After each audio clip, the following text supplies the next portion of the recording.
everybody, it's Tammy C. Walker, the owner of Dreams Are a Reality. I created this channel to provide light and love. How you all doing? I'm doing good, a little emotional in a good way. I just wanted to do this video. Those that follow me, you know my story.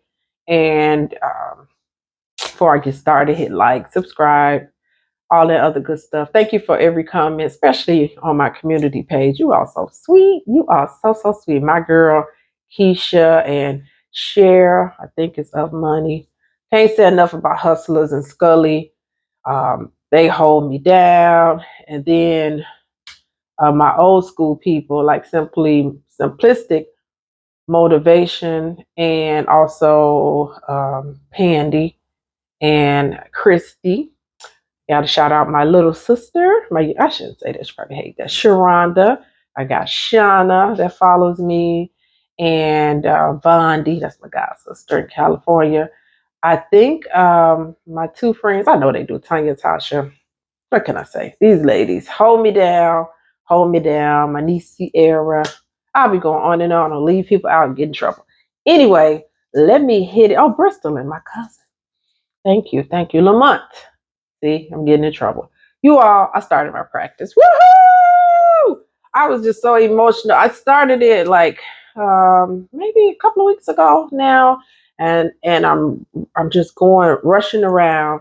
We're about to start school at the end of the month of August, prayerfully, because there's some little situation going on with my job, but it's well. It's well. So I gotta get ready for that. I'm on this special committee, and it's a lot of work, so that's keeping me busy.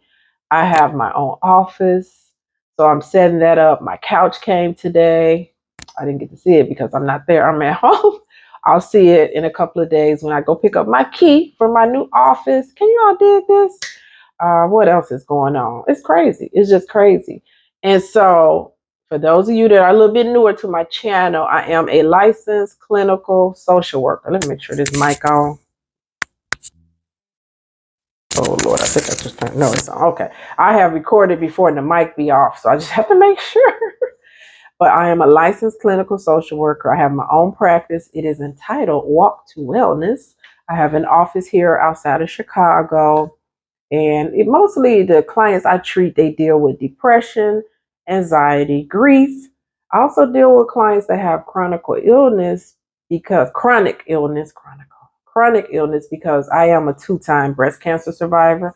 Another big thing that I do is couples. It started after COVID.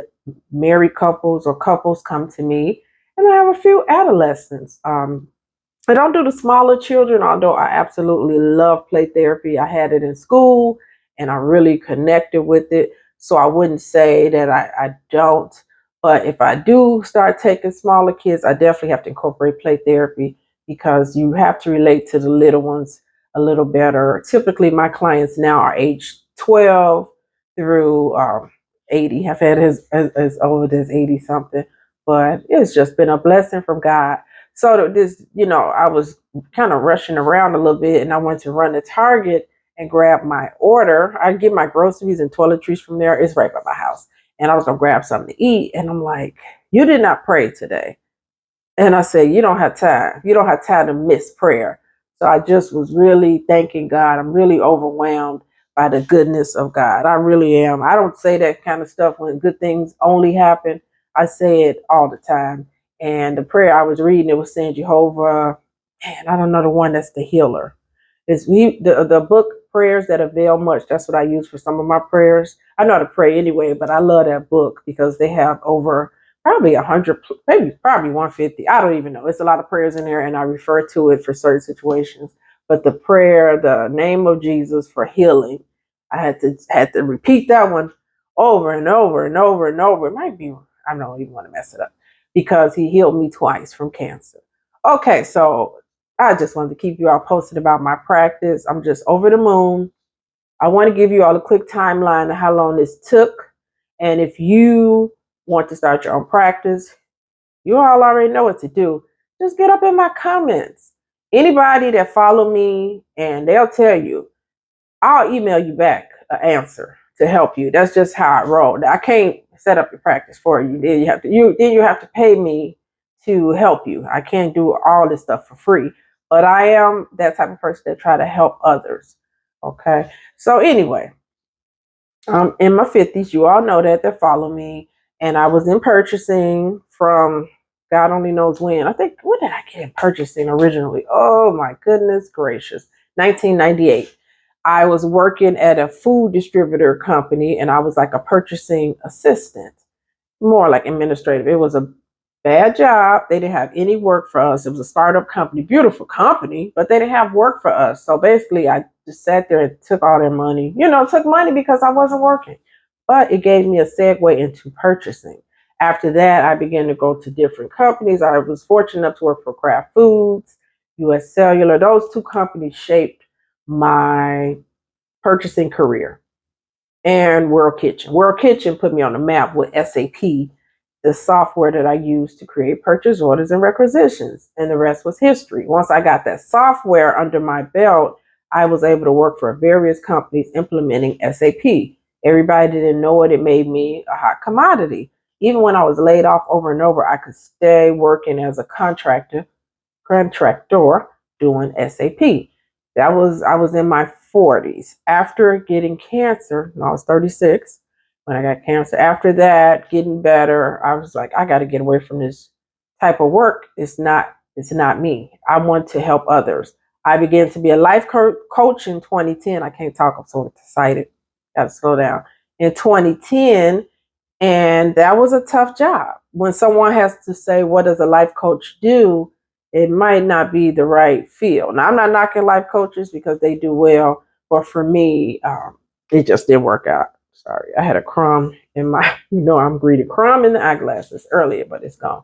So anyway, after that, 2010, 2011, I'm like, I love the life coaching, but it was slow growing. I did some workshops. It was fun, but nothing that I could sustain myself off of. I already knew to go back to school to be a therapist. I already knew I had to get a master's degree. I did not want to go back to school. I did not want to go back to school. I fought it. I owed money with the bachelor, so I had to pay that off to even get to my transcripts. Paid it off in 2014. Might have paid it off in 2015. Anyway, August 2015, I'm sitting at Dominican University in their MSW, Masters of Social Work program. Best decision I ever made, changed my life. The program touched me personally. And now, after that, I graduated, started in 2015, graduated May 2018, had a job that was not one of the best in my field, had to bounce back to corporate from 2018 through 2020. And by October 2020, I went to youth guidance. That's what I work with now. And that was my segue as a counselor in the Chicago public school system, helping high schoolers.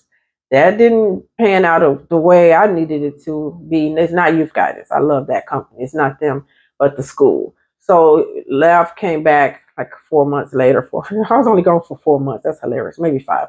Came right back and they put me in a grammar school, and that's where I'm at. So I'm a counselor by day. I have my own practice. Hello, everybody. And I have clients in the evenings and Saturday and a little bit on Sunday. I try not to do too much on Sunday, but I'll take a one and two sometimes, or I do every other Sunday. So I can have some time for me. As you all see, I'm working hard. I'm working hard. She work hard for the money. But the good part is I'm working for myself, and this money is going to be my money, and I'll have to split it. And I'm still doing a little bit of work at the other private practice because I can't just shut it off and just cut my clients off. I have to transition them over to me, the ones that I can. Some, they are for my managers. I don't want to just, you don't just take people clients. That's unethical. It's some clients that come straight to me from Psychology Today or referrals. So those are mine. Anyway, all of that said, what about you? What are you going to do to start your business? That's why I created Dreams Are Reality, to let you know you can have these things. I get on here and say the same things. I beat cancer twice. I could not be alive, but I'm here for a reason. And if I could smile and shine after cancer twice, you got a story too. What are you not doing? When I wanted to go back to school and get my master's degree, I was like, I'm older. I'm in my 40s. I don't feel like being bothered. I don't feel like committing. Guess what I did though? I went and paid that debt off for the bachelor's and I started investigating in schools. I had it narrowed down to 3 or 4 schools. And once I did the orientation or the whatever it was called, it wasn't orientation because I hadn't joined yet, like a informational session with Dominican University. The lady, she ended up even leaving the company because she kept emailing me over and over, are you interested in our social work program? Are you interested? And I kept saying, I don't know. I'm thinking about it. By the time I said yes, she was like, oh, I'm going to leave the company, but still attend. And I did. And the rest is history. I'm so glad I did that. So for you, you're having the same thing. You have that burning desire to start your business or go back to school, get your doctorate or your bachelor's or your some people still getting associates or a master's or getting a certificate or starting your side hustle, but you're talking yourself out of it. What people don't understand about people that are successful, they are scared too. Now, starting this practice, it's a whirlwind. I'm on one, they call it EHR platform. Then I'm on another one. I'm on one with the lady that I've been working for. Now I'm with a separate one because I picked a totally different one. And then I have my main job. And so honestly, I got a lot of data I'm putting in right now. It's a bit much. I just had my couch come today, so I get to see that in a couple of days when I go over there. The office is right by my house, so it's not a whole lot of that going on. That's just the little bit of it, and it's so much behind the scenes that I'm working on, but it feels good because I know that's my money, and I know when people come see me, I'm helping them, but I can tailor it to my way. Although my other manager, she's not like that. She gives you free reign, so it's just been a blessing. But I want you too to do your business and don't second guess yourself and don't think that other people, they're so much smarter than you. And I think that's what people are getting hung up at. They'll look at you and say, well, I don't have what Tammy has, or she's so lucky. Nobody has given me anything. I work hard for everything I have and do get. And it's not easy. I don't sleep a lot because I'm not gonna say my mind is always going, but it's a lot to do. So I do get up early because I know I have a lot to do, and I tend to stay up a little bit late, especially lately, because I have a lot to get done. And this is the thing when you have your own business, or you're a singer, or songwriter, or musician, or athlete. It's sweat, blood, and tears. There's no way around it. A doctor, a dentist, is sweat, blood, and tears to get that thing off the ground. And sorry to mention color, not sorry, as an African American woman, it is of the utmost essential. What am I trying to say? It's just essential that I present myself in a professional manner. I like for my space to be nice where I practice. I give out homework for my clients. Um, it's a lot of work, and I have to answer calls sometimes or emails or text messages. They don't overdo it. I have good boundaries with my clients. They don't do it all times of night, nothing weird. But things happen. You have to follow through with that paperwork, and it's a big undertaking. I have people's mental health in my hands where I'm supposed to help them. And sometimes you're not quite able to. You may have to refer out. It does happen. But you do your best with whatever you have. It could be a bakery for you. It could be a restaurant. You could be a dancer. You could be a seamstress.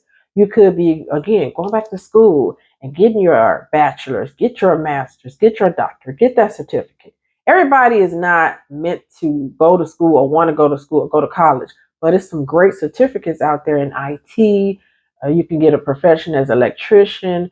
It's the cosmetology field is like unstoppable. So those areas can produce a life that you deserve.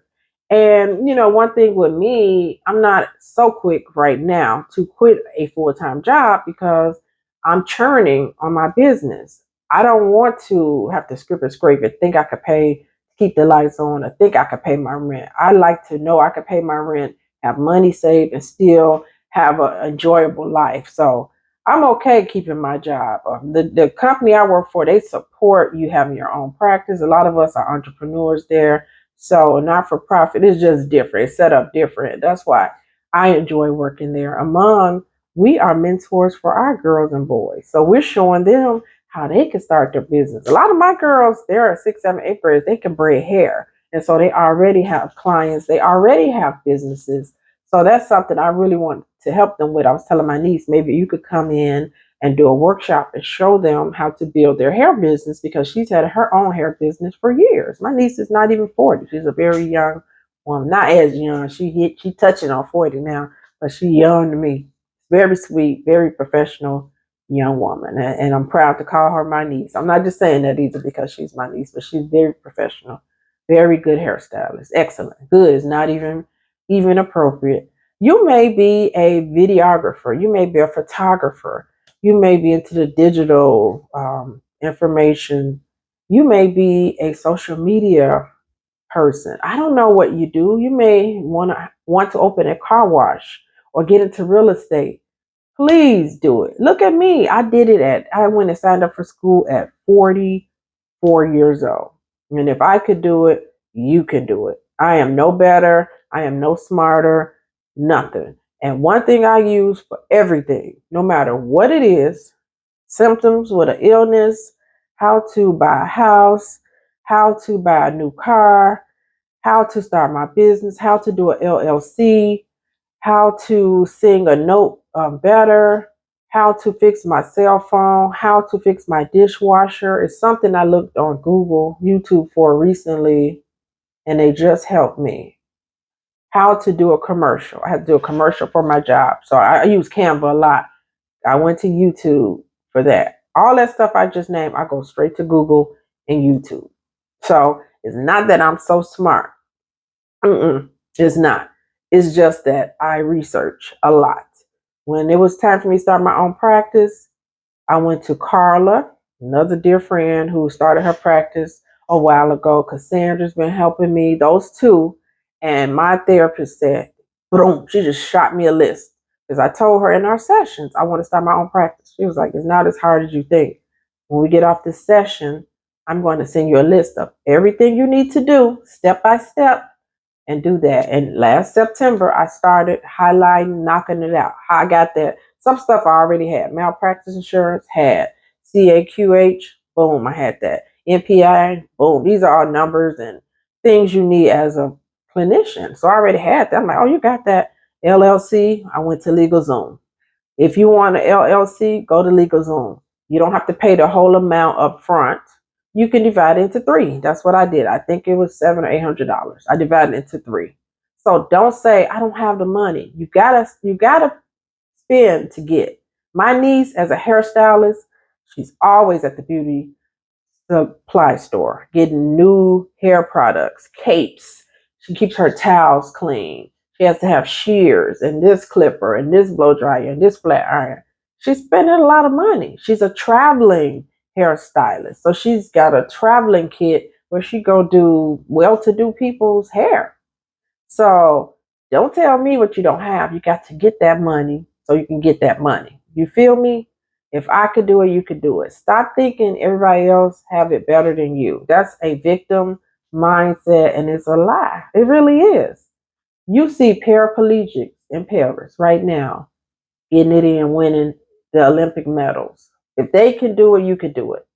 And that's one thing my niece said when she was small or younger. She said, why are some people with disabilities more happy than us to have? Look what I got. Got my feet. I don't know if I can throw my feet up. I might fall off this chair. Yeah, I can't throw my feet up. I'll be the fair. That would not be a good video. But I have feet. You all know I have feet. I don't need to show you my feet. But I'm just trying to show you, we have use of our faculties. We are alive. Look, I can breathe. I can walk. I can talk. I'm doing a video for you on a cell phone in my own office, in my apartment. I'm blessed. And so are you. But you got to tap into your gratitude. That's going to give you latitude. Your attitude is your latitude. It doesn't matter sometimes what circumstances come to you. It's how you deal with it when it gets to you. When I had cancer, I know y'all tired of that story, but I'm going to hang my hat on it because that's why I'm here. It's a testimony. I went to see the fertility doctor as a 36-year-old woman. I had just found out I had cancer 2, 3 weeks prior, and he was looking at me like, he said, Miss Walker, they just told you you have almost like stage 3 breast cancer and you are in a positive mood. He goes, what's your secret? I said, faith. I told him I looked up on Google the statistics of women, or men have it too, surviving breast cancer. And it was a 97%, so sorry, 93% survive breast cancer if caught early. I said, well, hold up. No math scholar, but 7% may not. I said, I'm riding on the 93. Give me the 93%. And that's how I formed my faith. Nope. And my friends that watch, they'll tell you when I first found out, devastated, upset, angry, mad, normal. But once the smoke cleared and I saw the plan I had to do to survive, I changed my attitude because, honey, I thought if I get stressed out and get negative, that cancer gonna go everywhere, and I was too scared to die. I'm not ready to die. No, no, no, no, no, no, no. And I'm not afraid to die. So don't think that I'm not tied to this world. There's a lot of stress with this world. But this video is not about that, and we don't want to go morbid. We want to keep it on a high note. We want to keep it on a high note. That was a good movie too, high note. But yeah, the ending of this video is to help you. Use my life as a testimony and use it as a parachute to today. Start August 1st and say, you know what? Clap your hands. Beat the table. One time I beat the table. Boom. I deserve better. I deserve a better job. Make a noise and say, I'm getting it. I'm ready to hit it today. Today, I'm going to do my business plan. I done gave you all this material, score.org, free business template. What are you waiting on? Those CEOs at score.org, wherever you live, whatever city, they throughout the United States, probably international, they help you for free. Retired CEOs will help you with your business for free. It's no excuse. Many times we're not getting things done because it's fear. Fear of success, fear of the unknown, fear of failure. But when you do fail, do you fail? Because when you fail, you learn a lesson. Is that failure? That's success because you're learning how to not do that, or how to, let's say you start a business and it fails. Is that really a failure? You knew how to put it together. You had it running. You had revenue coming in. That's not a failure. That's success in a way that I successfully started a business. It didn't go as planned, but I'm going to take it this way. Oh, it didn't go as planned this way. I'm going to go back over here. Oh, it went too low. I'm going to go high. Oh, it went too high. I'm going to take it low. I can't get around it. I'm just going to bust right through it. That's how you deal with adversity and problems and challenges and disappointments. You put one foot back on that floor, you put the other one on the floor, and you go back at it. When you feel sorry for yourself, you don't get nothing but depressed, and that's not going to help your body at all. Come on, you all. This channel is about dreams are reality. And you can get married, you can have a baby, you can buy a house, you can buy a car, you can start your business, you can get a degree, you can do whatever you want to do. But it's up to you. Don't do that age stuff. I'm too old to be a singer. Says who? Wasn't and God, I go trying to name some people. Tony Bennett. That man was about 100, still singing with Lady Gaga. Come on, you all. You can do it. Garrett Morris, a black actor. He's been acting for I don't know how long. He in his 90s. John Amos up there. Cicely Tyson, God rest her soul, she kept acting towards the end. And if nobody can help you, I think we got to give it up for Betty White, who was still pushing and cracking jokes and looking amazing at 99 years old, almost made it to 100, cracking jokes and acting. So we really don't have no excuse. Stop saying that 50 and 40 is old. It's not. Shaka Khan, 71, kicking butt and taking names. And yeah, you don't have the money they have, but a lot of us still look very nice for our age. It's not always about money. It's about self-care. So you all know what I'm saying. Half this stuff is repetitious. It's just inspiration. I just want to help you as I have helped myself. And again, drop me comments. If you have a comment about starting a business, about the LSW, about getting your LCSW, about the social work field. I already have a video about that out. Maybe I'll tag it with that. But start your business today. do what you need to do for you, because you're planning for your future, you're planning for your kids, you're planning for your legacy. But you're going to kick yourself in the butt, or rather beat yourself up, if you are 85 years old or 79 and you didn't do those dreams. You're going to live with a bunch of shoulda, woulda, coulda. And there's one place full of a bunch of poets, singers, songwriters, businessmen who never started a business, clothes, never worn, never did this, never traveled, and that's the cemetery. It's full of people who were too afraid to start. So don't be them. You deserve the best. I believe in you, and I did this channel to help you as well as help myself. So I hope this video is inspiring. I hope it triggers something in you in a positive way, and I hope it gets you to get you a notebook. I usually keep, if I got one by me, I always have notebooks by me. Get you a notebook, as you all see. Here goes some of my business stuff. Get you a notebook and hit it. And just start writing down what you want to do in your dreams. You deserve that. You owe that to yourself. I'm so excited I can barely talk. So I know I need to end because I'm just stuttering and talking fast. I'm just overjoyed. I'm just really, really, really happy. Really grateful. Really grateful. All right, Tammy Sharice Walker signing off. Have a good day. God bless you all. Thank you for always supporting my channel. I will have a new channel in conjunction with this one to support my practice. I got to work on some stuff, so give me some time. All right. Thank you all so much. Bye.